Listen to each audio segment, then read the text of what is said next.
Whilst I'm far from being an early adopter of VR, I've been in love with the medium for a good few years now, starting with the Sony's admirable PlayStation VR, then HTC's Vive headset for Steam VR, and then the Oculus Quest. I've also used both generations of Oculus Rift, the Valve Index, and several of the pretty grim Windows mixed reality headsets. I'm a pretty huge fan of the Quest above all others, for its accessibility, ease of use, and its ambition. Not just in terms of Oculus's earnest attempts to bring quality VR to the masses, but also the delightfully crowded scene of modding and user-created content via SideQuest. It was fairly obvious that the Quest 2 was going to be a no-brainer first-day purchase for me, although I was aware of some of the negatives that were being pointed out by some of the people who were lucky enough to get early access to the new headset. I was still a little gobsmacked that Oculus had been so quick to drop the original Quest from production 18 months after release. But then it's obvious to anyone who's used one over a longer period that it was well due an incremental upgrade as a standalone headset, and the pricing of the new, incredibly superior Quest 2 is pretty hard to argue with. Let's address the elephant in the room first. Look it straight in its leathery, huge, sad eyes and emote in clarion voice. We know what you're up to, Facebook. If you're the sort of person who worries about your data privacy being infringed by Facebook... Is Facebook a naughty Nancy spying on us through our phone's microphones? Most of the companies that you interact with on the net are making money by spying on you. Then you have to consider carefully whether the Oculus ecosystem is right for you. Oculus/Facebook are aggressively trying to corner the VR market and make sure you buy into the whole social thing. So you need a Facebook account to use the Quest 2. No way around it. Yes, you can create a dummy account, but then you run the risk of FB shutting it down or suspending it, and then you lose all of your game purchases, as your FB account is bound to your Oculus Store account. This debate is raging on several fronts, but my personal feeling is that whilst I do have concerns about my personal freedoms and data being violated, I'm also a pretty big user of FB already. And as everything I post seems to confound its algorithms, I'm really not that bothered about my Quest headset knowing that I like hitting zombies with frying pans, or that the floor of my living room is usually compromised by Lego and dogs. It hasn't been visibly intrusive. It doesn't post to FB every time I earn a pedestrian achievement in a game, or make my aunt feel left out that I'm having a great time in VR. That's my job. Just be aware of Facebook and cookies, and how your digital data is being used and monetized generally. With that out of the way, or at least present as an undercurrent, let's move on to the actual hardware. As usual, I'll get the whinging out of the way with first. The Quest 2 is smaller and lighter than the original, still a matter of some amazement to me. I'm one of the few people who simply never had a problem with the weight or form factor of the first Quest. Quest 2 feels almost comically light now and is no doubt a technical marvel. In a few short years' time, we'll have VR headsets with the form factor of a pair of Bono's sunglasses, but for now, the Quest is as light and sleek as VR gets, especially considering it's a standalone. For me, the biggest weakness of the out-of-the-box Quest 2 is the new head strap, for a couple of reasons. It's a disappointing retrograde move, reminiscent of the Oculus Go, but even more basic. The strap is elasticated cotton, with adjustable side clips at the back, and the familiar Quest Velcro strip on the top. Personally, I find that when it's adjusted properly, it's comfortable and supports the headset just fine. Getting it adjusted properly, however, is a fiddly nightmare, involving an annoying level of inconvenience. Not only that, but putting the headset on or keeping it on the forehead whilst attending to something in real life feels like a faff, and it's very easy to get smears and marks and sweat on the lenses. The other point which I need to make about the strap is that it has the same slightly greyish white colour as the new plastic body. But it's fabric, and it picks up dirt incredibly quickly. After only a couple of days' use, it looks like a soiled bandage. It's always disappointing to see this kind of ill-thought-through garbage on an otherwise classy piece of consumer electronics. It's become pretty standard that the first thing you do with any VR headset is replace the foam cover that comes with it with an aftermarket solution. This is bad enough, but now as expected as buying a case and a screen protector is for a new phone. It would be a shame if Oculus brought this sordid state of affairs to head straps too. When you buy a car, you don't expect to have to replace the seats or the steering wheel, the two most basic ways of interacting with it straight away to make it drivable.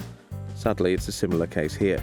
The strap is shit, and if you're sharing a headset with other family members, it's an exercise in frustration. The overpriced but comfortable Elite head strap really is essential if you're planning on using the Quest 2, basically, so factor it into the price. The same is true of the face foam. Initially, it's not exactly uncomfortable, but any amount of activity or sweat renders it a strange mixture of dripping wet and coarse. It creates the worst temporary VR face marks I've seen from any headset. The go-to VR face cover company, VR Cover, have officially partnered with Oculus to produce leather, PU and cotton replacement versions, but these aren't available yet and tend towards the pricey. Sadly, the VR Cover replacements for the original will not fit the Quest 2. Don't fool yourself.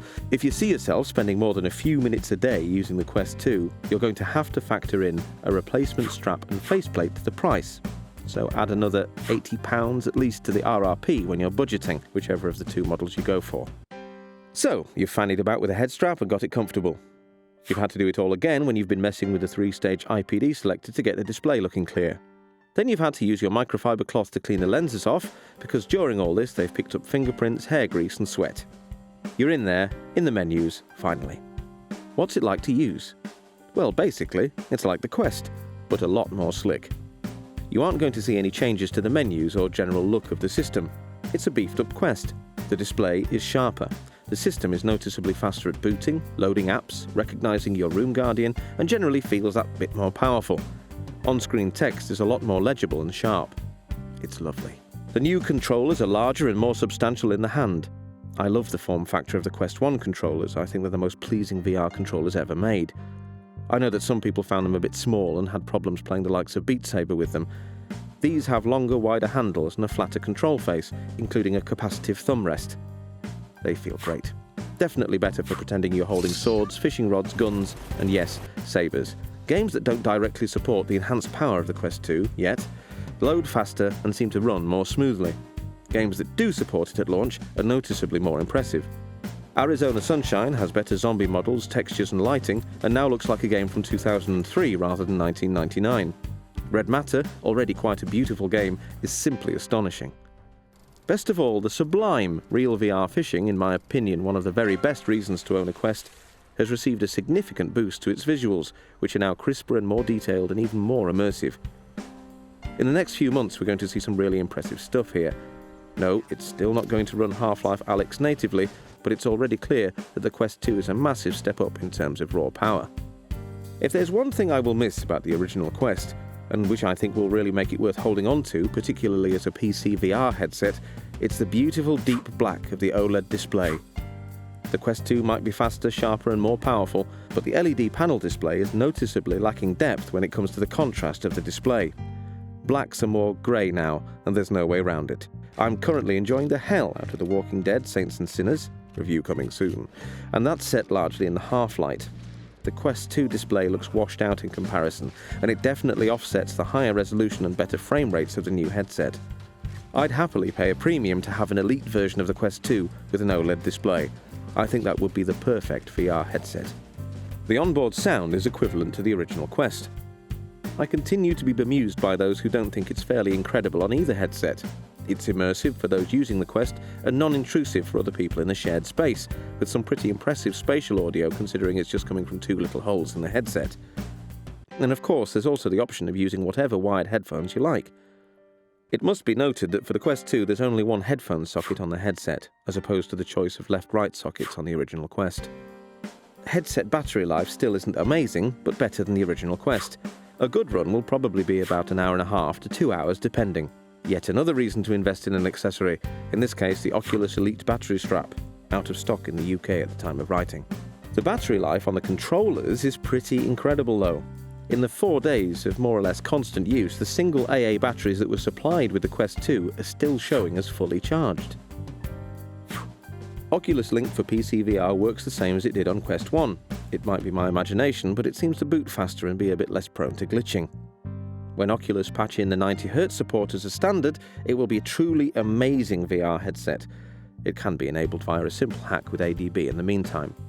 Virtual Desktop and its patch via SideQuest mean that with a decent 5 GHz router, you can play PC VR wirelessly with excellent response times and fidelity, and it's truly astounding. Guy Godin, the sole developer of Virtual Desktop, is a true hero. I prefer using Virtual Desktop for PC VR, and I completed Half-Life Alyx using it on the original Quest, while the HTC Vive was gathering dust. I'd say if you're looking for a decent VR headset purely for PC VR gaming, then just the 64GB Oculus Quest 2 is something of a steal. But then the original Quest will be cheap as chips soon, and that also works like a dream, albeit without the tantalising option of the imminent faster 90Hz refresh rate of the Quest 2. There are a few considerable provisos to heed, but the Oculus Quest 2 is a fantastic VR headset, which throws down the gauntlet to other hardware manufacturers and will be hugely important to the future of VR. Even with the necessary upgrades to head straps, face cover and battery factored in, it represents remarkable value for money and is a worthy next step in the Quest. It doesn't quite render the original headset obsolete thanks to the slightly greyish LED display, but no one who upgrades will be otherwise disappointed. Overall, 9. If you're in the market for more Quest reviews, news and previews, then please click subscribe. If you liked the video, please press thumbs up. If you didn't like it, please press thumbs down and duke it out in the comments.